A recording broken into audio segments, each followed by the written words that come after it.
Welcome to Challenge 4 of NTNA Season 7.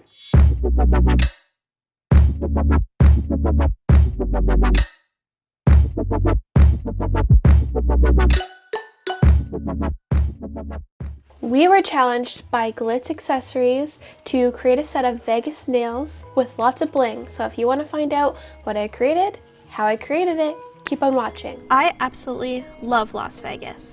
Almost every year since becoming a nail tech, I have attended the International Beauty Show in Vegas, and I always have such a great time. Vegas is a place to leave the stress behind and just have fun. So I hope you enjoy this set full of entertainment and games. Let's start with the Russian roulette wheel. Take forest green 4D gel and form it into a circle and cure it in a lamp. Then file out any imperfections. Using a reference photo, paint on all the details with red and black gel paint.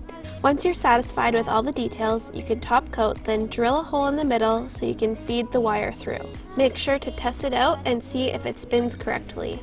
Anchor the wheel onto the nail using acrylic. Now you have a working Russian roulette wheel. Next, let's create the stars of the show. It wouldn't be Vegas without showgirls. Mix some 4D gel colors to create your base skin tone. Start manipulating the gel into a nice face shape. You can use this dual-end 3D art brush to start creating details such as the mouth, the eye holes, the cheekbones. This is all done by just adding and subtracting away product. The best thing is you have unlimited time to play around with the product to get the perfect shape. Here you can see I rolled out a piece of the 4D gel and added it onto the mouth to create perfect lips. Once you're happy with the shape, you can start to file any imperfections and smooth everything out. And don't forget the eyeballs. So for the showgirl nails, I actually based it off of a drawing that I got done while I was in Vegas, the caricature kind of style. So here it is. And so that's why I created my girl with the big head and the small body, because I wanted it to be in this style because there's lots of these type of artists in Vegas, and this picture is really sentimental to me and it means a lot. Now that the sculpting is done, we can slowly start building up the skin tone. This will take many layers, so be patient. Now we are going to paint a red bodysuit on this showgirl, and then on the other showgirl it will be blue so that they can have contrast. Using the pink 4D gel, we are going to start sculpting out the showgirl's headdress. Pro tip, use the texture of your cuticle pusher to make an impression into the 4D gel for a cool effect. Use the gel paint Crimson Red to paint the headdress and the lips. Add a little bit of sparkle and a little bit of blush. And now we're ready to start working on the eyes. This is a major feature of the face, so take your time in getting all the details right. Now we're going to use this fabric to create fishnet stockings onto the showgirl. It's super simple, you just have to inlay it with a little bit of top coat and trim off the extra and file it smooth. Now all that's left is styling up her headdress. Add top coat to the feather so it doesn't fall apart when you trim it to size. Cure it in place and add an arrangement of crystals. Once everything's in place, you can apply a matte top coat, and then once it's cured, you can add shiny parts to the eyes, dress, and mouth. Now I'll show you how to create this little slot machine. First, you'll paint out all the details onto a white square base. Fun fact, the first competition I ever entered was also Las Vegas themed. And this month marks my 4-year anniversary of being a nail tech. It's so cool to reflect on the progress.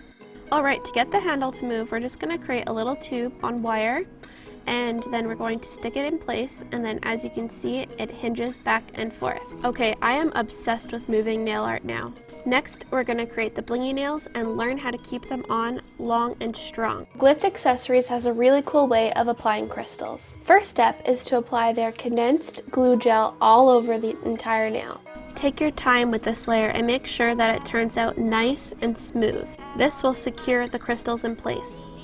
Then without curing, put the eye holes top coat over top of that condensed glue gel. You just want to lightly float your brush over top, making sure not to disturb the glue gel underneath, and then place your crystals on top. We are going to use these red crystals to contrast against the blue background. Using the wax tool, just simply place the crystals one by one until you're happy with the layout.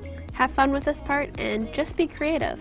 Lastly, you will use our precision tip glue gel. It's just this little needle right here, just a tiny little point, and that can get in between all the little cracks of the crystals so that your clients won't have their hair getting caught in their nails. It's less likely of falling off. This is the magic ingredient and the last step.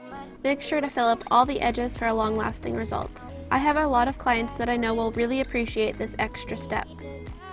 Now we can move on to the hand-painted game nails. Basically what we are doing is taking a sample from the game board and just replicating the details as close as possible. The most important part is keeping an eye on your spacing so that it comes out as accurate as possible. My best recommendation to achieve this is to create a dot where you want to start your letter and where you want to end your letter. This way you have it evenly spaced out. If you have trouble with a shaky hand, take a second to take a couple deep breaths. It really makes a big difference. Now create the little mini poker chip with gel polish and top coat, then attach it to the tip of the nail using an eye loop wire. I love how this detail adds a lot of interest to the design. Now let's see how I created this Las Vegas sign. Create the base shape with white art gel and top coat. Once you have a smooth surface to work on, you can start adding all the detail. Create the welcome part of the sign separately so that it adds more of a 3D effect when you attach it to the nail. You can attach it by just placing down a little bit of acrylic. And for my last trick, the 4-of-a-kind aces. To create these mini cards, you're just going to need a flat white base so that you can trim it down into little card shapes. The goal is to get the sides as straight as possible while rounding off the corners. Now to make the lucky 4-of-a-kind, we're going to paint a heart, diamond, spades, and club. And here is the finished design. I hope that you guys love it as much as I loved creating it. Thank you so much, Glitz Accessories, for sponsoring this challenge.